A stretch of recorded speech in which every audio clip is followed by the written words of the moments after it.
Okay, and welcome back. So I just got this in the mail today. This is from Atherworks. I'm pretty sure it's a game called Euphoria from Stonemaier Games. They ran a big sale in Australia because they opened up their Australian shop front.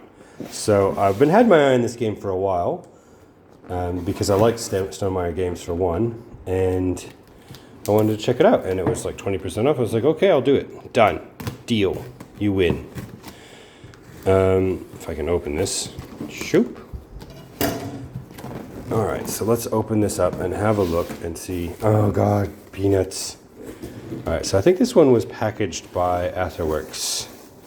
So let's see if I can get around these without, redistributing them all around the house. Oh gosh, look at them. Look at these things. All right. There we go. Look at me. Oh, I lost one. All right, so that's that. I mean, I can't complain too much about these ones because these are those lovely biodegradable ones, so that's good. And they keep your package nice and protected because I, like many people, really hate it when my games show up with big dings in the boxes. As much as the box isn't the game, I don't know. I like my boxes. I like putting them on the shelf. You might not get to play it for a while, but you always get to look at it. And if it makes you sad to look at it, it's not so good. Whoa, double bubble wrap.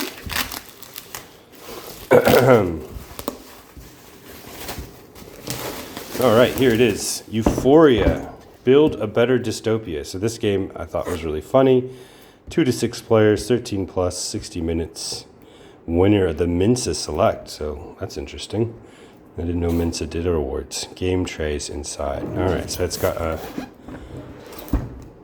So far, so good. I mean, the box is in great condition. Always good quality from Stonemaier Games. The creators of such great hits as Scythe and Tapestry and is it Venus or Viticulture? And this is by Jamie Stegmaier and Alan Stone, illustrated by Jacques Davis. Or is that Jackie? I don't know. All right, so there you go. Normal standard box quality. Lots of rules. I don't know when I'm going to get to play this. Build a better dystopia. So this is too bad. I like this size of rule book. This is going to be a heavy game, I think. Maybe upper medium weight.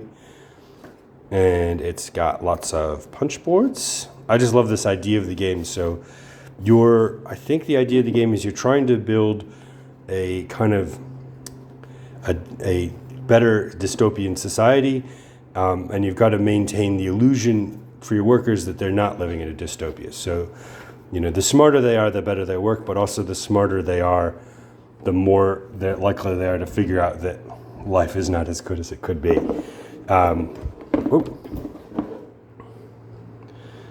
So there's the board. And yes, it has if you look, there's a picture of a bunch of people on treadmills, and that's that's one of the jobs. You can send people out to work, run treadmills, to run the power for the city. It's so great. It's for the glory of the great city of Euphoria. And so everything kind of looks utopian, but it's all sort of sinister, and I quite like that theme for the game. But it's mostly it's worker placement, resource management. And it's got these lovely trays in it that were labeled on the box, game trays inserts. These things, with a game like this, are so good because look at all these components, and if you don't have an organizing tray, this becomes a bit unmanageable. So we've got some wooden green cloud things, that would be toxic waste. Some stars, I think those are just stars. Green stars. Hearts. Little people heads. So Stonemaier Games uses these kind of generic components quite well. So some of them are not generic, like there's a meeple of a guy with a hammer, this little purple worker guy, if you can see it. And then, more stars. These are you can buy these in bulk from manufacturers that make these components. Same with these squares and stars. And the great thing about that is when you use them like this, they look really nice, they're good quality. they make the game, pleasant to play, but they also, because they're generic, they don't raise the cost of the game excessively.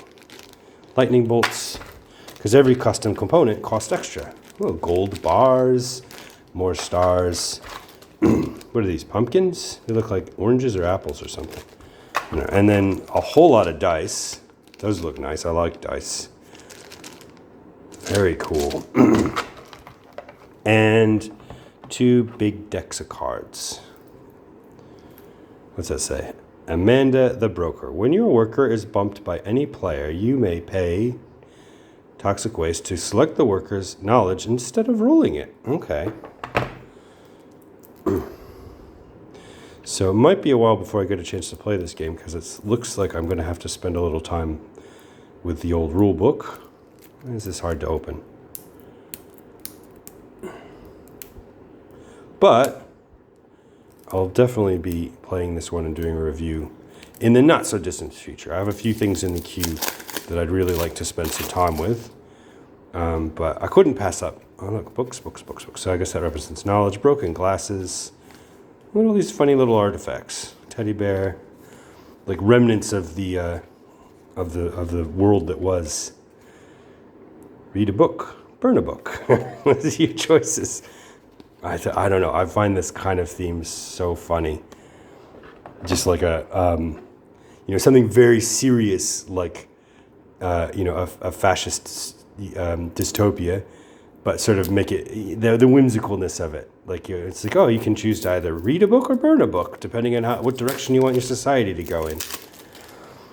And it has these terrible implications, but really, it's just a game. You're just moving little pieces of wood around, trying to get the top score on the old scoreboard. Jacko the activist. Pete the cannibal. Gee whiz. When you retrieve before you roll, you may sacrifice one of those workers to gain 4 oranges and a cube. When you add a new worker, you may gain 2 red head thingies to draw a purple thingy. Oh, these are hilarious. Awesome. So that's it. That's Euphoria by Stonemaier Games. I'll probably have a review for that coming up in the next couple of weeks or months on our Hot Game Magnet podcast. And please, if you like these unboxing videos, feel free to like and subscribe and comment in the video below.